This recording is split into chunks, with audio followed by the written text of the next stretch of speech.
Hi, my name is Kayleigh. I love making content about healing and wellness and faith and how it all comes together in daily life. And today I want us to redefine productivity so that we can actually commit to the process of being productive and stop taking on tomorrow's woes and worries and actually rejoice and celebrate about where we are today. Something that I think we need to understand about productivity is that it bears fruit. When we are productive, it is shown later by what is produced by the productivity. And a lot of us rate our productivity by the fruit that is produced in the moment. But let's think about the actual process of bearing fruit, producing fruit. Consider farmers in their fields. They have a lot of work to do before they can actually harvest any crop. They have a lot of weeding and pruning and soil turning and watering and fertilizing and waiting that they must do in order to bear that fruit. It makes me consider what it says in 1 Corinthians when the scriptures say, I planted, Apollos watered, but God gave the growth. So neither he who plants nor he who waters is anything, but only God gives the growth. He who plants and he who waters are one, and each will receive his wages according to his labor. You might be wondering, what does that have to do with any type of productivity? But it has to do with the surrenderance of the process, committing to the labor of planting and watering, but surrendering it also to God, inviting him in, allowing him to do his work so that there's actually an increase. When we look at productivity and we think about this bearing fruit process, let's consider for a moment, what is fruit? Fruit is something that nourishes, sustains, and it contains the fruit-bearing seed. It has a seed within itself to continue on the natural process of more fruit to be bared. When we are being productive in our lives, I think a really great way to see whether or not this productivity is in alignment with this idea of planting and watering, but allowing God to do the growth, the increase, we can look at, what does the fruit look like? Does it look more like the works of the flesh, which is outbursts of anger, gossip, murmuring, complaining? Or does it look more like the fruit of the Spirit? If we are caught up in a productivity that is defined by the way of the world, we're going to find ourselves experiencing works of the flesh because the world says grind. The world says that money is God and you are a deity. But what does that produce inside of us?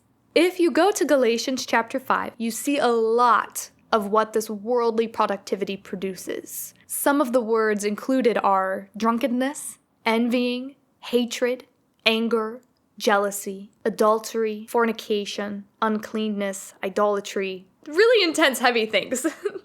But if you go just past this and look at verses 22 through 23, you see the fruit of the Spirit. Love, joy, peace, patience, gentleness, hope.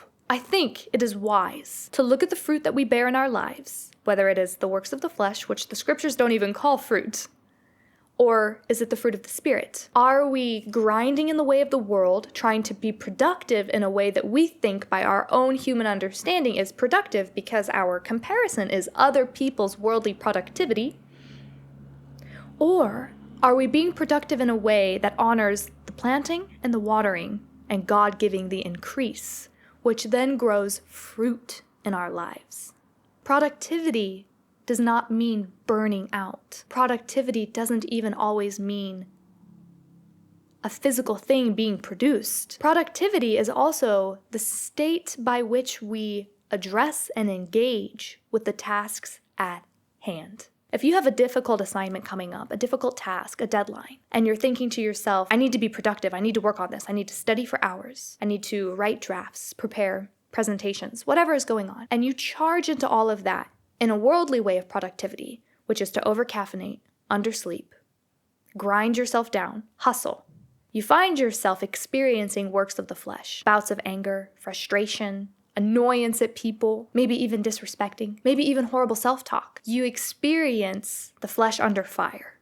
But if you were able to look at these tasks with the idea that the scriptures give us, this mindset that you plant and you water, so you do labor, but God gives the growth, then you are able to surrender all of the stress of it to God because you understand that regardless of your laboring, as it said, the water and the planter are nothing, regardless of your laboring, you cannot create increase. God does that. God has said in Matthew 11, verse 29, "Take my yoke upon you and learn from me, for I am gentle and lowly in heart, and you will find rest for your souls. For my yoke is easy and my burden is light." He does not say, "Come and be idle with me. Come and be lazy. Come and procrastinate. Come and do nothing." He says to take up his burden, to take his yoke upon you. What if that can mean the way in which we view, face, and engage with our life? What if we don't have to carry all of the stress, anger, frustration, annoyance? What if it's like a backpack full of rocks that God is just waiting for you to take off? Look at the fruit that bears in your life, and then let that reflect upon how you decide to be productive. Productivity that poisons you and causes you sickness is not productivity. What an incredible thing it is that we have this opportunity in this crazy, crazy world to be able to set down the lens through which we have been trained to look, and instead have eyes to see, ears to hear, and hearts to understand that there is a different way, a truth, and a life that brings joy, hope, and peace. That's what I have for you today. Thank you so much for taking the time to watch this video. I'll see you next time. It is also a state with which it makes me consider what it says in 1 Corinthians chapter 6 verses, But if you go just past that and look at verses 22 through, if you go to Galatians chapter 5,